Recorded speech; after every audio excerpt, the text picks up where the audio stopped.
Hi, I am Yogita. आज हम civics का लेसन 5 करेंगे जो है पंचायती राज। इस लेसन में लोग जब अपना प्रतिनिधि चुन लेते हैं तो उसके बाद क्या होता है, ग्रामीण क्षेत्रों में चुने गए जो प्रतिनिधि होते हैं उनके द्वारा निर्णय कैसे लिए जाते हैं, ग्राम सभा के बारे में हम इसमें पढ़ेंगे। Let's start.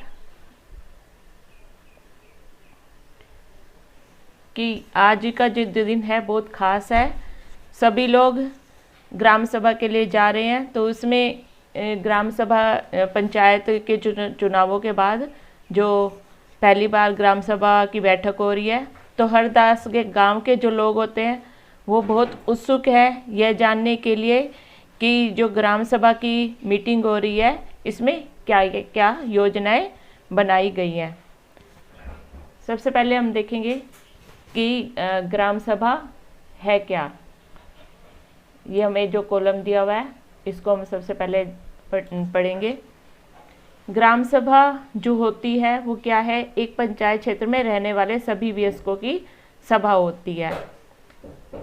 उसमें सिर्फ एक गांव ना होकर एक से अधिक गांव भी हो सकते हैं, और जैसे कई राज्यों में हर गांव की ग्राम सभा की बैठक अलग होती है। इसमें जो होता है, कोई भी व्यक्ति जिसकी उम्र 18 वर्ष या उससे अधिक हो और जिसे वोट देने का अधिकार प्राप्त हो और जिसका नाम गांव की मतदाता सूची में लिखा हो, वह ग्राम सभा का सदस्य होता है। अब हम ये देखेंगे यहाँ जो है अलग ग्राम सभा, यहाँ से स्टार्ट करते हैं। तो ग्राम सभा की जो बैठक बुलाई गई थी, मीटिंग हुई थी, तो उसमें पंचायत प्रेसिडेंट जो सरपंच था, यानी सरपंच और पंच ने सड़क की मरम्मत पर होने वाले खर्च के विषय में बात की कि उसको मेन सड़क से जोड़ने के लिए कितना खर्च होएगा, इस विषय में बात की। अब गांव में रहने वाली जो तीजिया थी उसने बोलना शुरू किया कि हरदास गांव में पानी की कमी की समस्या के विषय में उसने बताया कि हैंडपंपों का पानी है जो ज़मीन में बहुत नीचे चला गया है।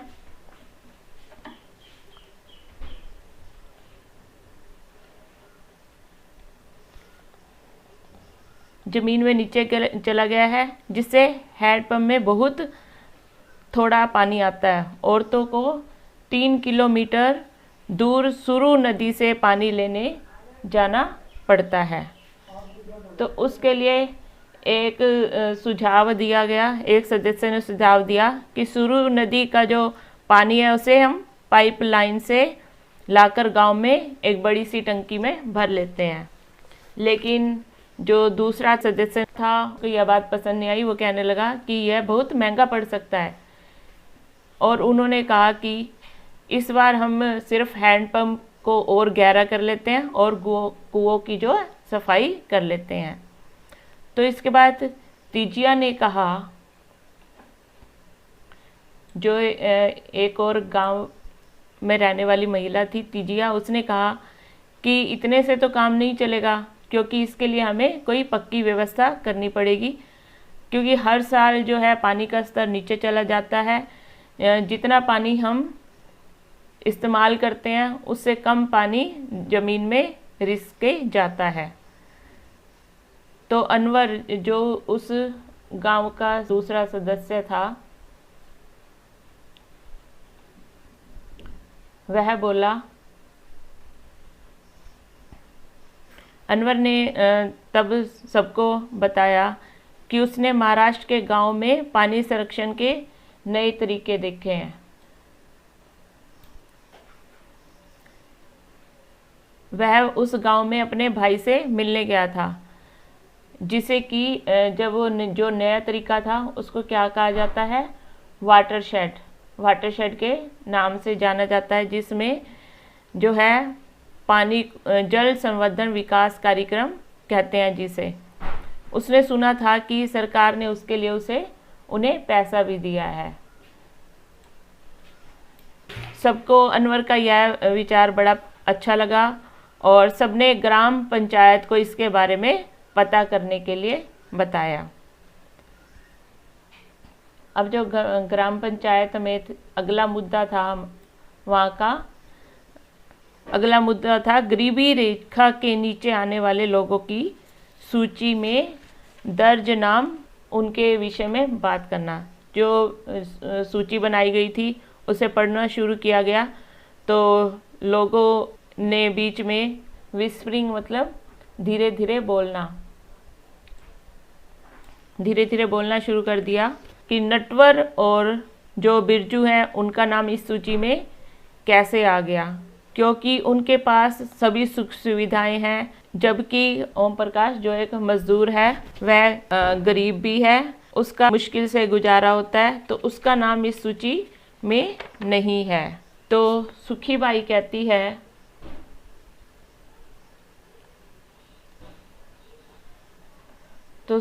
कहती है कि तुम्हें तो पता ही है कि नटवर और बिरजू अमीरचंद के दोस्त हैं। अब अमीरचंद को कौन कुछ बोल सकता है? अमीरचंद पहले गांव का जमींदार था और अब भी बहुत सारी ज़मीन का मालिक है, लेकिन हमें ओम प्रकाश का नाम तो सूची में डलवाना ही पड़ेगा। तो सरपंच ने देखा कि लोगों के बीच में खुसर-फुसर हो रही है, तो उन्होंने पूछा कि अगर किसी को कुछ कहना है तो कहें। तो सरोज ने उठकर कहा कि ओम प्रकाश का नाम सूची में होना चाहिए। दूसरे जो लोग थे उन्होंने भी माना कि ओम प्रकाश का परिवार जो है बहुत गरीब है। सरपंच ने पूछा कि उसका नाम सूची में क्यों नहीं है।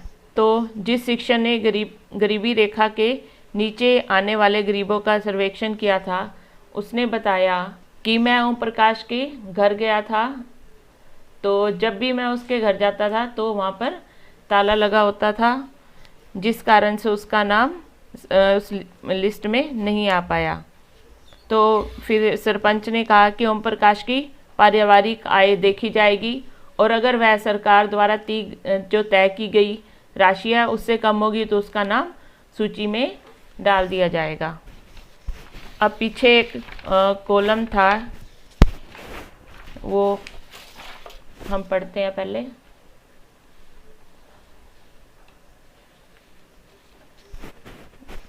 ये है जो ग्राम पंचायत है, कई वार्डों में बटी होती है। प्रत्येक वार्ड अपना एक प्रतिनिधि चुनता है जो वार्ड सरपंच के नाम से जाना चाहता है। इसके साथ पंचायत क्षेत्र के लोग मिलकर सरपंच को चुनते हैं, जो कि पंचायत का मुखिया होता है। वार्ड पंच और सरपंच मिलकर ग्राम पंचायत का गठन जो है वो कितने सालों के लिए करते हैं? 5 साल के लिए करते हैं। ग्राम पंचायत और ग्राम सभा का जो सचिव होता है वो एक ही होता है। सचिव का चुनाव नहीं होता, उसकी सरकार द्वारा नियुक्ति की जाती है। जो सचिव का काम जो होता है वो क्या होता है? ग्राम सभा और ग्राम पंचायत की बैठक बुलाना, उनकी मीटिंग्स करवाना और जो भी खर्चा एवं निर्णय हो उनका रिकॉर्ड रखना, ये सेक्रेटरी का काम होता है। अब हम वापस उसी पेज पर आएंगे।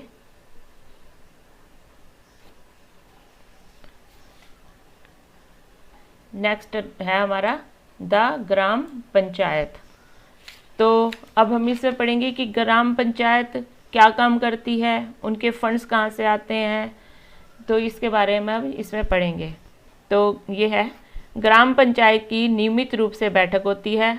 उसका मुख्य काम उसका जो एरिया होता है उसमें आने वाले गांव के विकास कार्यक्रम को देखना होता है, उसमें लागू करवाना होता है। जैसे ग्राम पंचायत सभा की पंचायत के काम को स्वीकृति देती है, उन्हें काम करने के लिए अप्रूवल करती है, तभी जो है पंचायत अपना काम कर सकती है।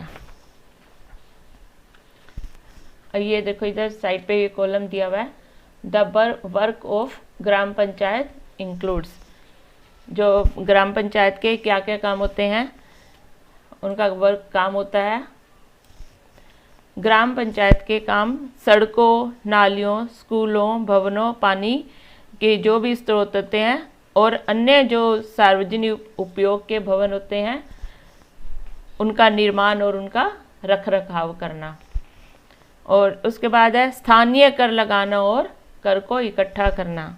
गांव के लोगों को रोजगार देने संबंधी सरकारी योजनाएं बनाना। अब इसके बाद जो उनके पास ये काम करने के लिए फंड्स कहाँ से आते हैं, हम इसके बारे में पढ़ेंगे। फंड्स कहाँ से आते हैं वो देखेंगे। घरों एवं बाजारों पर लगाए जाने वाले कर से मिलने वाली राशि। विभिन्न सरकारी विभागों द्वारा चलाई गई योजनाओं की राशि जो जनपद एवं जिला पंचायत द्वारा आती है। थर्ड है हमारा donations for community works etcetera, समुदाय के काम के लिए मिलने वाले दान आदि से। अब हम वापस यहाँ आते हैं। इन सम स्टेट्स, कुछ राज्यों में जो है ग्राम सभाएं काम करवाने के लिए समितियां बनाती है। उदाहरण के लिए जैसे कि निर्माण विकास समिति। इन समितियों में कुछ सदस्य ग्राम सभा के होते हैं और कुछ पंचायत के। ये दोनों मिलकर गांव के विकास के लिए काम करते हैं। चलो अब हम देखेंगे कि हरदास गांव के जो ग्राम पंचायत ने क्या क्या काम किए।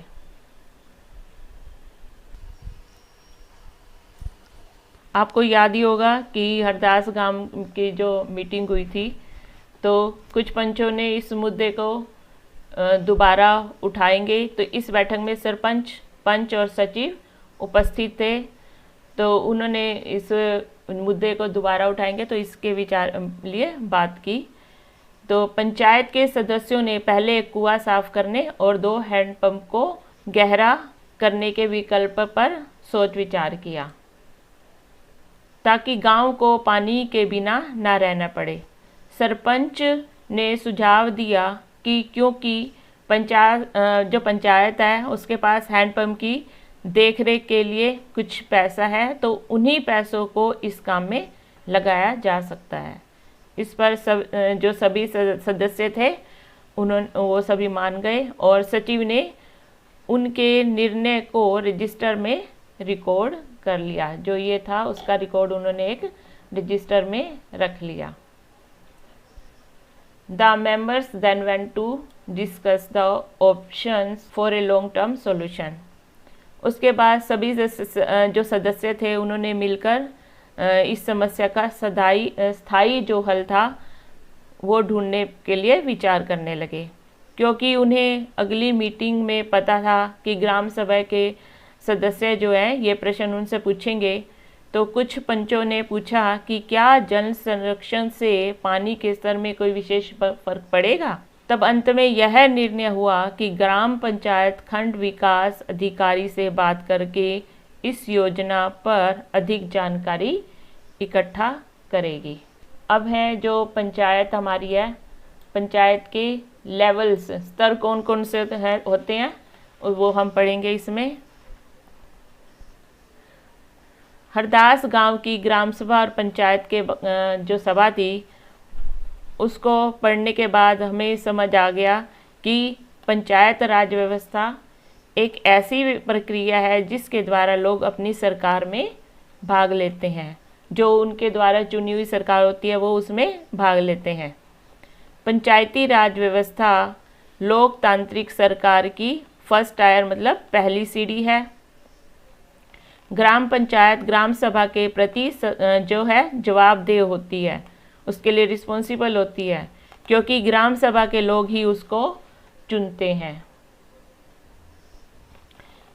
पंचायती राज जो व्यवस्था होती है उसमें लोगों की भागीदारी 2 स्तरों पर होती है। ग्राम पंचायत के बाद जो दूसरा स्तर होता है वो ब्लॉक लेवल यानी विकास खंड का होता है। इसे हम जनपद या पंचायत समिति भी कहते हैं।